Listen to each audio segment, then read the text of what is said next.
January 5th meeting of the San Mateo County Board of Supervisors. Would you please join us in the Pledge of Allegiance? I pledge allegiance to the flag of the United States of America and to the republic for which it stands, one nation, under God, indivisible, with liberty and justice for all.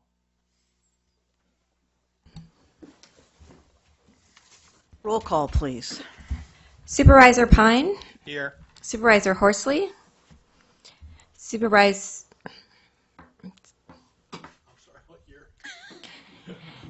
Slocum. Here.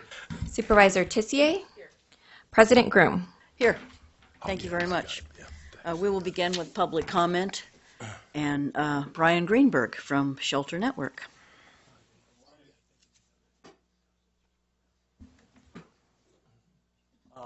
In your last meeting, supervisors funding to help do some minor renovations, water heaters, things like that, windows at Redwood Family House and Haven Family House. I want to say thank you for that. We have been discussing the possibility of helping to renovate Haven First Step for Families in the city of San Mateo. I just want to note that in the last one-day homeless count, we didn't find any unsheltered children on the streets of San Mateo. It's the only county in the Bay Area that can say that.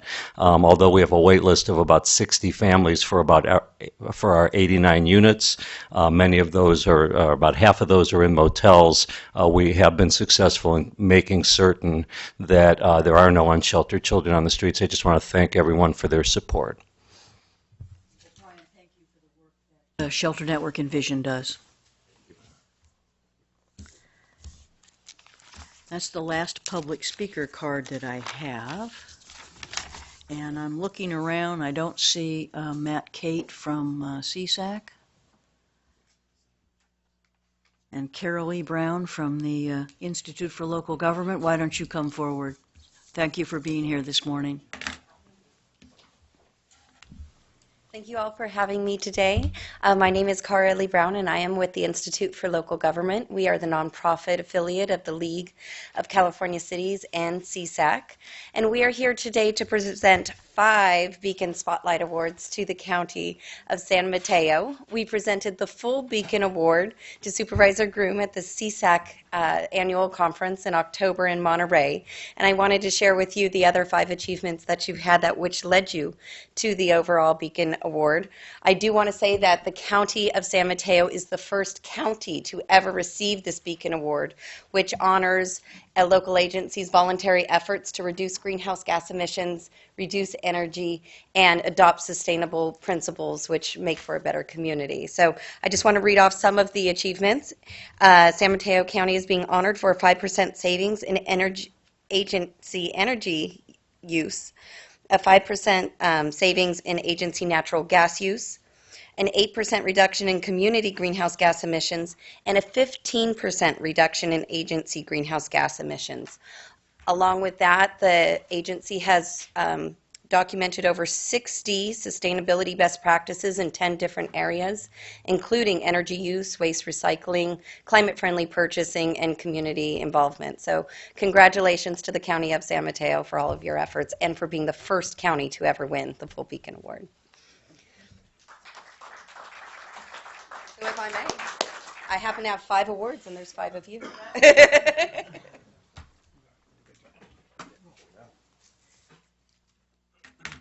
You want us down here? Yeah.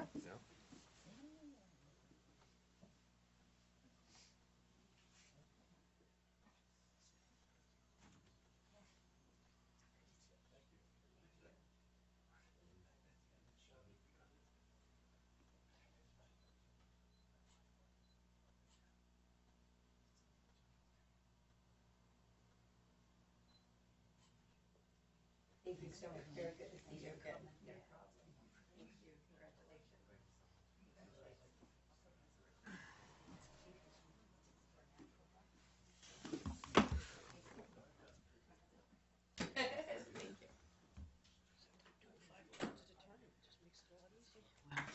You know, it was really exciting for me to be able to accept the Beacon Award at CSAC's annual meeting. I wish you guys could have all been there with me.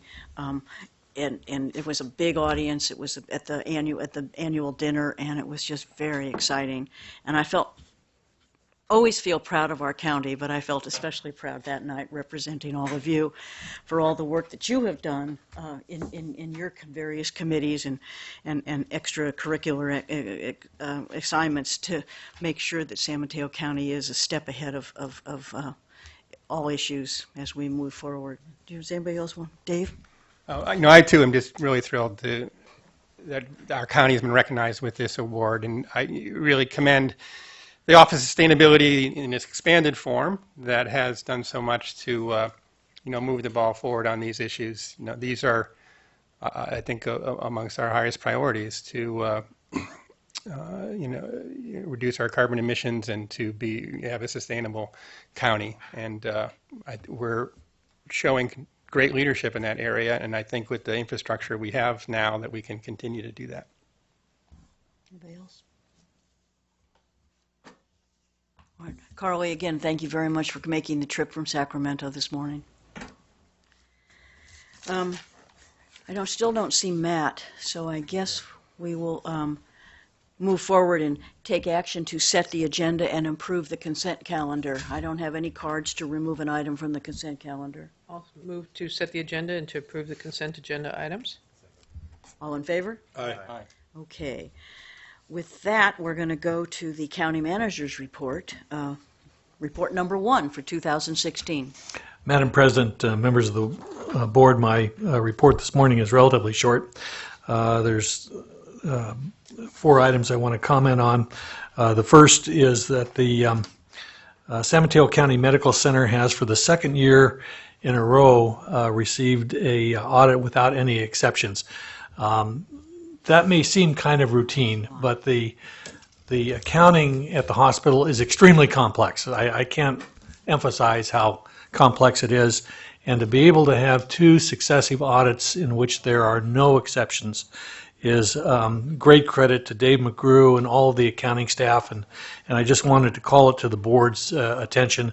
It really goes to reinforce not only what a great job we do at the hospital in terms of the health care we provide for the patients that seek care through the hospital and clinic system, but the really outstanding job we do in administering the hospital behind the scenes, the parts that people don't see. And congratulations to Louise and to Susan and Dave and all of their staffs. In community services, probably this would be in the category of no great surprise. The Parks Department has been certified as a green business. Under Marlene's leadership, we qualify for the California Green Business Program. It certainly recognizes what we've all known for a long time, and that is our Parks Department leads the way in demonstrating our commitment to the environment and in how we operate the park system on behalf of the people of the county. And congratulations to Marlene and her fine staff in that recognition. We are launching the Recycling Academy through the Office of Sustainability. It's a voluntary program. And that these 8-week courses and webinars will focus on resource conservation, energy, water, composting, and solid waste. And I think as we begin to gain traction in this program, I really think it's really going to catch on. I think the people, the citizens of our county particularly, are increasingly focused on many of these issues, and I think this will be a very, very valuable program from a public outreach standpoint. Congratulations to Jim and his staff on that. And finally, I'm very pleased and proud to let the board know that once again the county has received a AAA rating from Moody's and Standard & Poor's, which represents the rock-solid financial position that this county is in. And congratulations to Jim Sacco, his fine staff, and really ultimately to the board. You're the people that are responsible for adopting the budget and ensuring the expenditures in this county and the revenues are such that the county is financially sustainable. And there's no better indication of that than our AAA rating, so congratulations to everyone involved in that. And that, Madam President, concludes my report. Thank you, Mr. Maltby. Now we will, glad to see you. I want to introduce to you all. You did, perfect. I want to introduce to all of you Matt Cate, who is the Sesac Executive Director, and as I represent all of us at Sesac, and I just want to say, since he has taken the helm of Sesac, it is a new and re-energized organization doing great work and really becoming a very valuable and prominent player in the state government.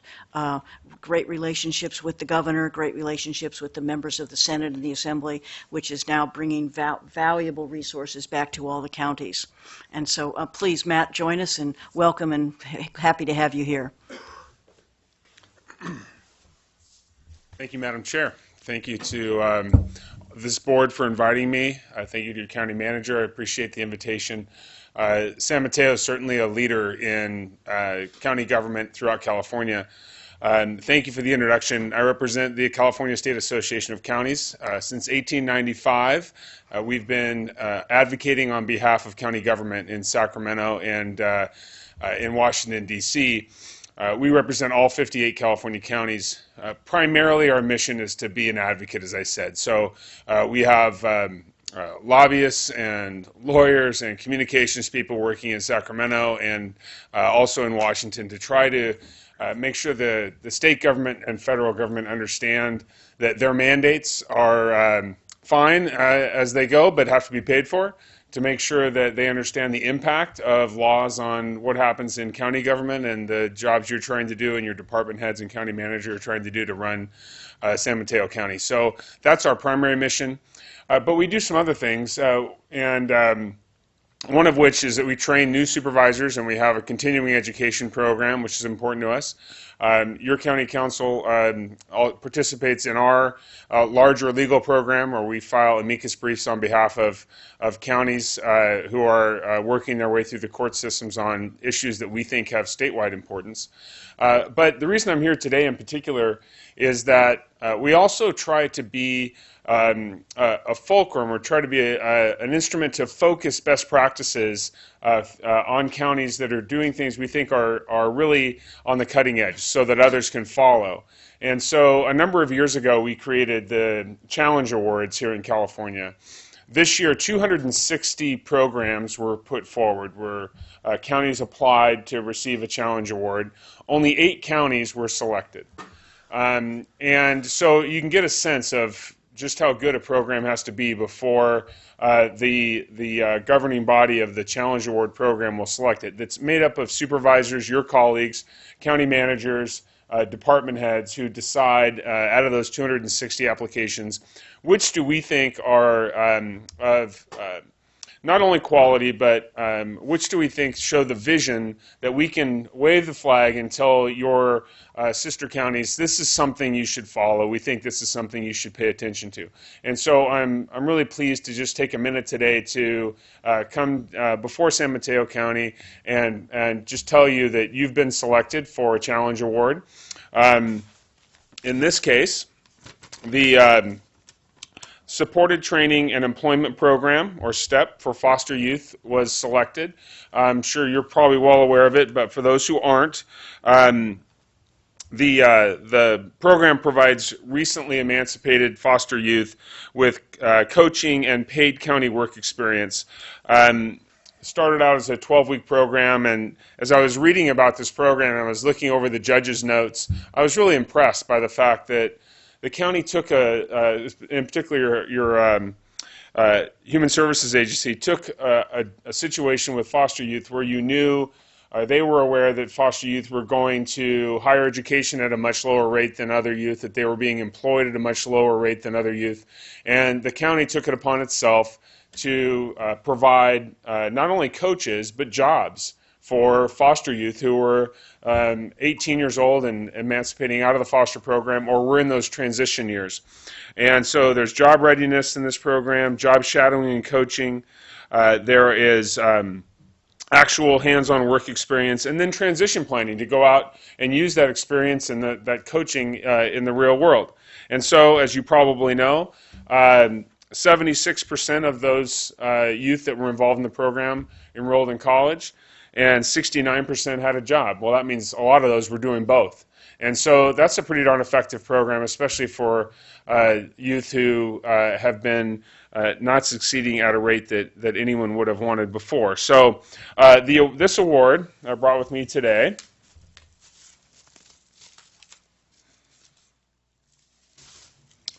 is to the Board of Supervisors, to San Mateo County, and to the Human Services Agency, and in particular Chet Overstreet and Deborah Pomeroy, for your work in the Foster Youth Supported Training and Employment Program. So I want to say congratulations, and maybe we can give them a round of applause.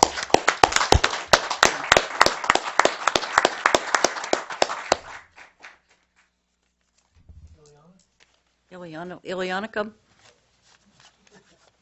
Donna? Yeah. Excellent work. Congratulations.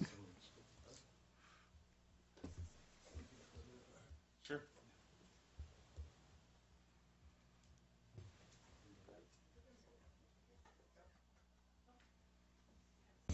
Madam President, while they're taking the photo, I just want to say that, as the board will recall, this is one of the board's overreaching goals. And by the year 2020, our goal is to have 100% of our foster children have graduated from high school and be enrolled in college or vocational education programs.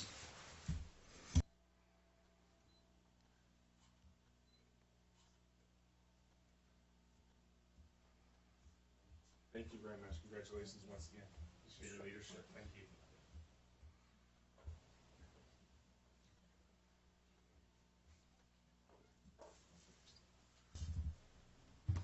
So President Groom and board members, Mr. Maltby, Mr. Byers, we're honored to be selected as a Challenge Award recipient for our Foster Youth STEP program, and we're pleased to accept this award on behalf of the county.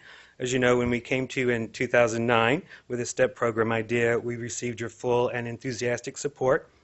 This foundation of support helped the program develop successfully. The success is also due to the strong partnership we were able to forge with the Human Services Agency. The STEP program is a true example of the power of collaboration the county so strongly values.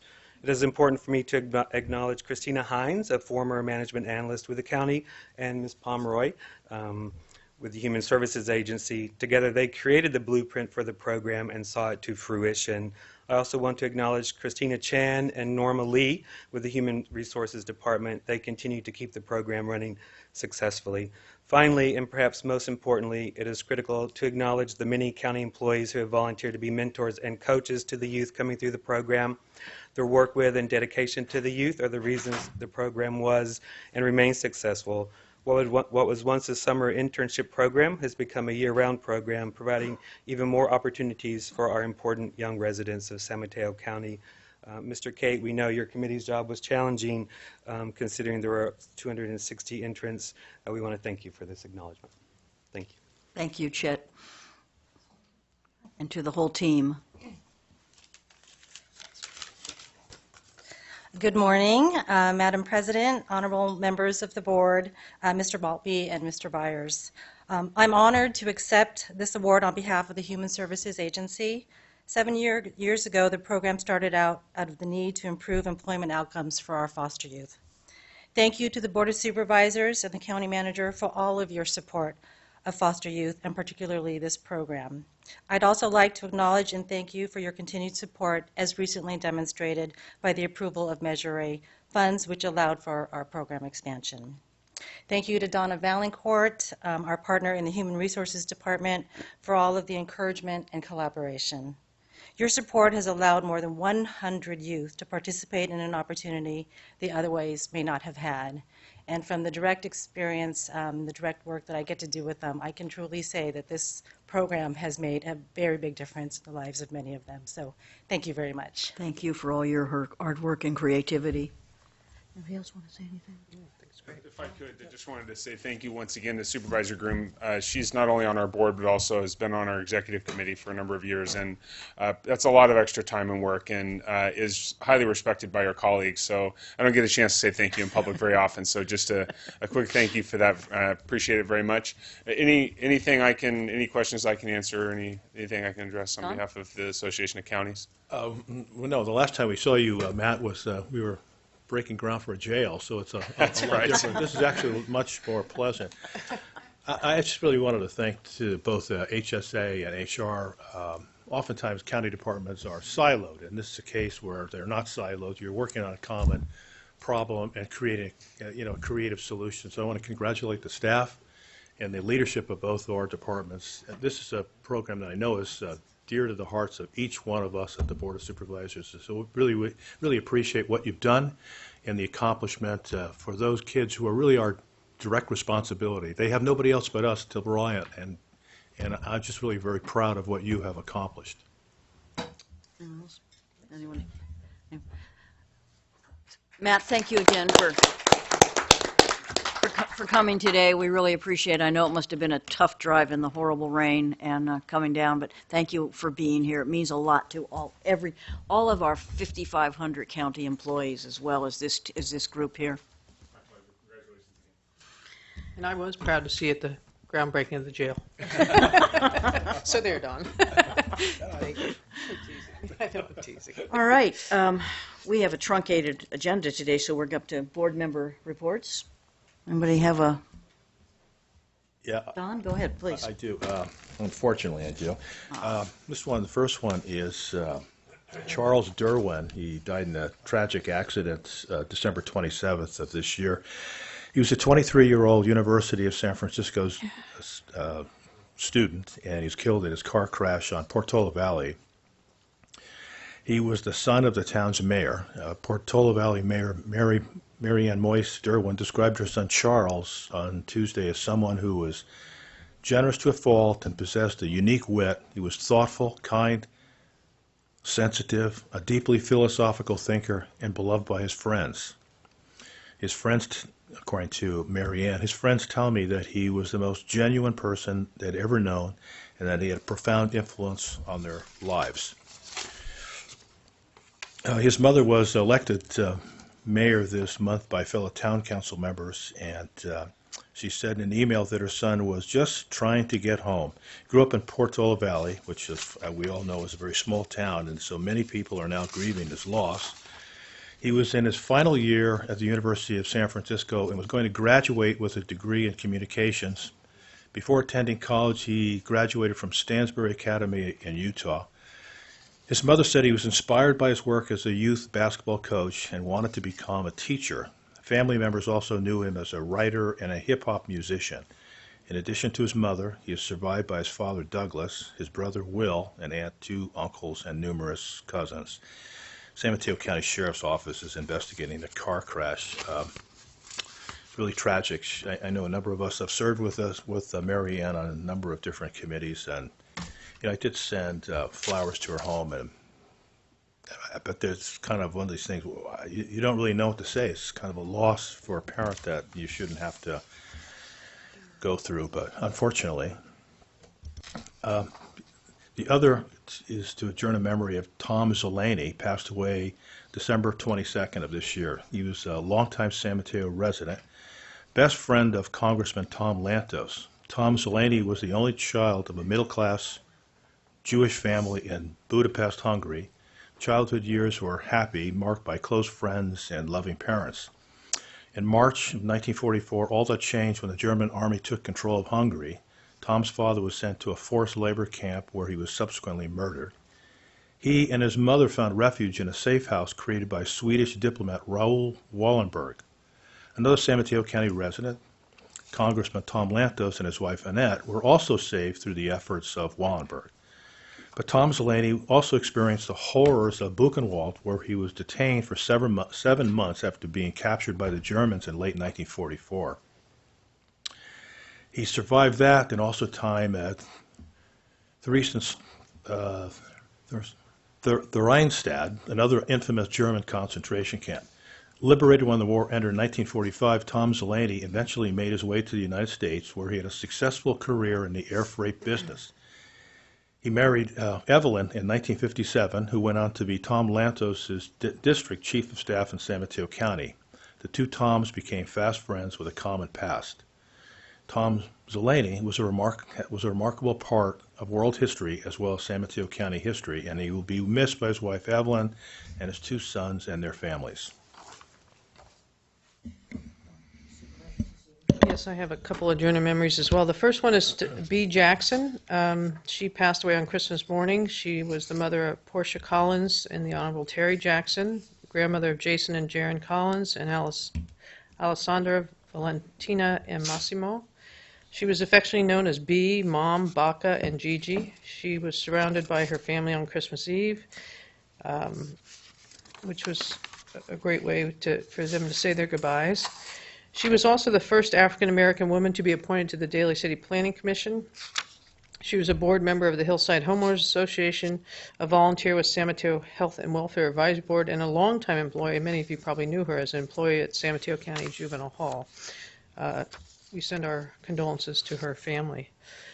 My second adjourned memory is for Art Armstrong. He was a devoted husband of Patricia Armstrong, loving father of Art Armstrong Jr., Pat Umbertus and Paul Armstrong, and grandfather of Arthur, Anthony, and Jeffrey, and great-grandfather to Nathan. He was a native San Franciscan.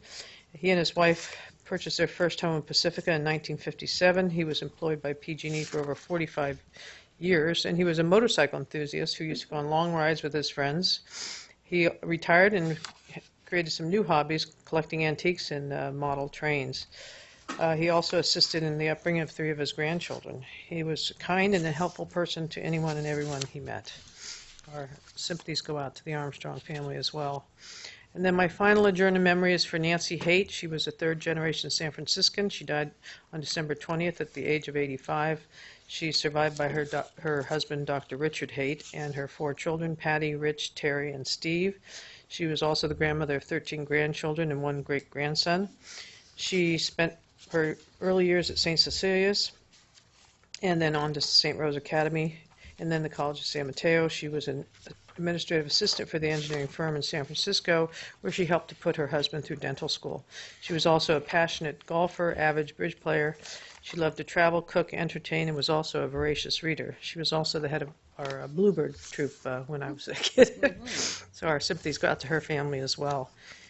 And then one last announcement, our Age Well, Drive Smart. I never want to forget these for you guys. Redwood City, Thursday, January 28th at Veterans Memorial. Half Moon Bay, Tuesday, February 23rd at the Senior Coastsiders. South San Francisco, Thursday, April 28th. And Belmont, Thursday, May 19th. So plenty of opportunities for any and all of you that want to take the Older Driver Traffic Safety Seminar. Thank you, Adrian. We hate to admit that we're getting older, but we should all take it. Supervisor Pine? I'd like to adjourn in memory of Linda Studebaker of Burlingame Hills. Linda is the wife of Doug Studebaker, who I've had the chance to work with in Burlingame. Linda was the founder of Tribeca Homes and was a wonderful person and very active in the community, and wanted to adjourn in her memory today. Supervisor Slocum? Yeah, today I'd like to ask that we adjourn in memory of Andy Cohn. He's the former mayor of Menlo Park, and he passed away on December 29th. Andy served on the Menlo Park City Council from 2004 to 12, and he made numerous contributions and was known as a strong advocate for low-income residents. In addition to his service on the council, he was active in the community. He did legal work for nonprofits, volunteered at the Veterans Affairs Facility in Menlo Park, Sierra Club, and Habitat for Humanity. Andrew graduated from law school at Stanford. He had a degree, a bachelor's degree in economics from Dartmouth College, and he's a former judge who served on the California Workers' Compensation Appeals Board and was the presiding judge on that board from 94 to 2003. Andy was a veteran, having served in the Navy from 61 to 65, and we extend our condolences to his family and his friends. Thank you. We're going to move to closed session, but I want to announce that we will reconvene at 6:30 this evening. for the reorganization of the Board of Supervisors at the Grove Kenyatta College, 4200 Farm Hill Boulevard in Redwood City. And with that, we'll go to closed session, and we will report out when we have completed.